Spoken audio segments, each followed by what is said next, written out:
Bal Krishna, Bal Leela. Krishna's Bal Leela, or divine childhood play, includes several enchanting stories that highlight his playful nature and divine powers. Here are a few famous ones. Makan Chor, Butter Thief. Krishna was known for his love of butter. As a child, he would sneak into the houses of the village women, gopis, and steal freshly churned butter. The gopis would often complain to Krishna's mother, Yashoda, but Krishna always had clever ways to avoid getting caught.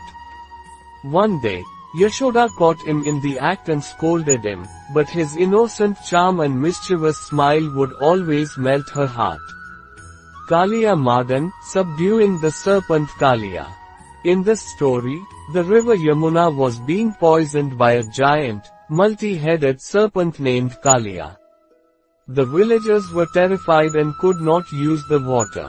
Little Krishna, just a child, jumped into the river and danced on Kaliya's heads, subduing the serpent without hurting him.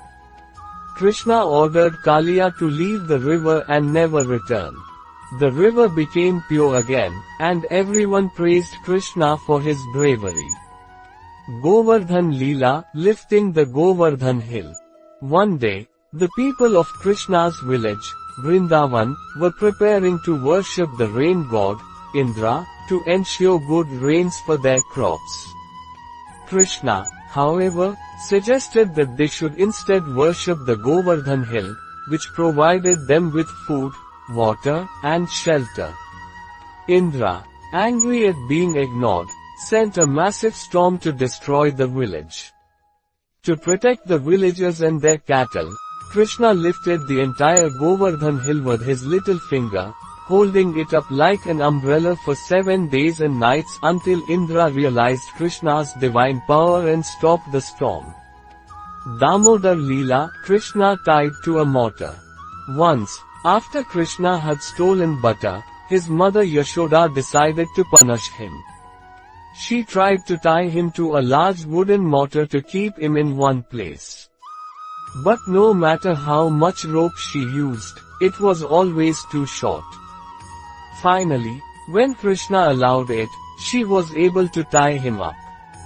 While tied to the mortar, Krishna crawled around and accidentally uprooted 2 large trees. The trees were actually 2 cursed celestial beings, who were freed from their curse when Krishna touched them. Arjuna trees. When Krishna was still a toddler, he was once tied to a wooden mortar by his mother Yashoda as a punishment for his mischief. As he crawled, dragging the heavy mortar behind him, he passed between 2 tall Arjuna trees.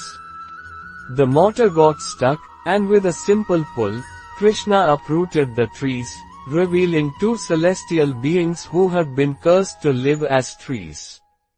Krishna's touch freed them from their curse, and they returned to the heavens, thanking Krishna for his divine intervention. Krishna and the fruit seller. One day, a poor fruit seller came to Gokul, carrying a basket of fruits. Little Krishna, fascinated by the fruits, wanted some, but he had no money. He offered the seller a handful of grains in exchange. The seller, charmed by Krishna's innocence, happily accepted.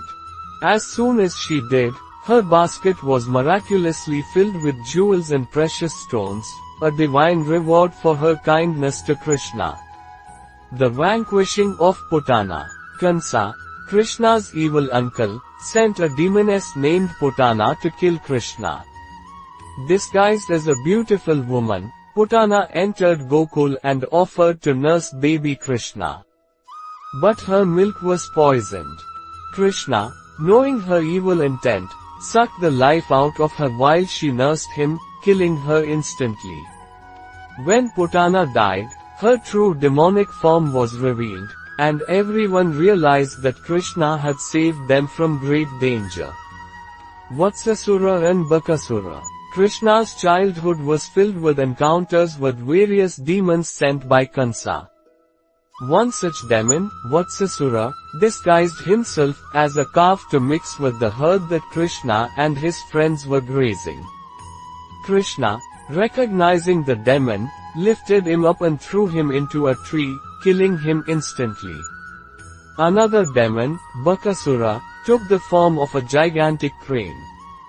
He tried to swallow Krishna, but Krishna forced the demon's beak open and tore it apart, thus saving his friends and the village. The pot of butter and the monkey. Krishna, along with his friends, loved to steal butter from the gopis. In one story, Krishna was caught red-handed while stealing butter. To distract his mother, he offered some butter to a nearby monkey. The monkey happily accepted the offer, and while Yashoda was momentarily distracted by this, Krishna made his escape. This scene is often depicted in paintings as a symbol of Krishna's loving bond with all creatures. The stealing of the clothes, Vastraharan. In this playful yet symbolic Leela, Krishna once hid the clothes of the gopis who were bathing in the river Yamuna. The gopis, embarrassed, pleaded with Krishna to return their clothes. Krishna only returned them after the gopis promised to be devoted to him. This Leela is symbolic of surrendering one's ego and worldly attachments to God in order to attain true devotion. Trinavarta, the whirlwind demon. Kansa sent another demon, Trinavarta, who took the form of a fierce whirlwind to carry Krishna away. The whirlwind lifted Krishna high into the sky, but Krishna became so heavy that Trinavarta couldn't carry him anymore. Krishna choked the demon with his tiny hands, causing the demon to crash to the ground and die. The villagers found Krishna happily playing on the body of the dead demon. The slaying of Shakatasura. When Krishna was just a baby, he was placed under a heavy cart while his mother worked nearby. The cart was possessed by a demon named Shakatasura, who intended to crush Krishna. But Krishna, with just a small kick of his foot, overturned the cart, killing the demon and saving himself. These stories are not just tales of miracles but are also filled with deep spiritual meanings. They emphasize Krishna's divine nature, his role as a protector, and his mission to destroy evil and uphold righteousness.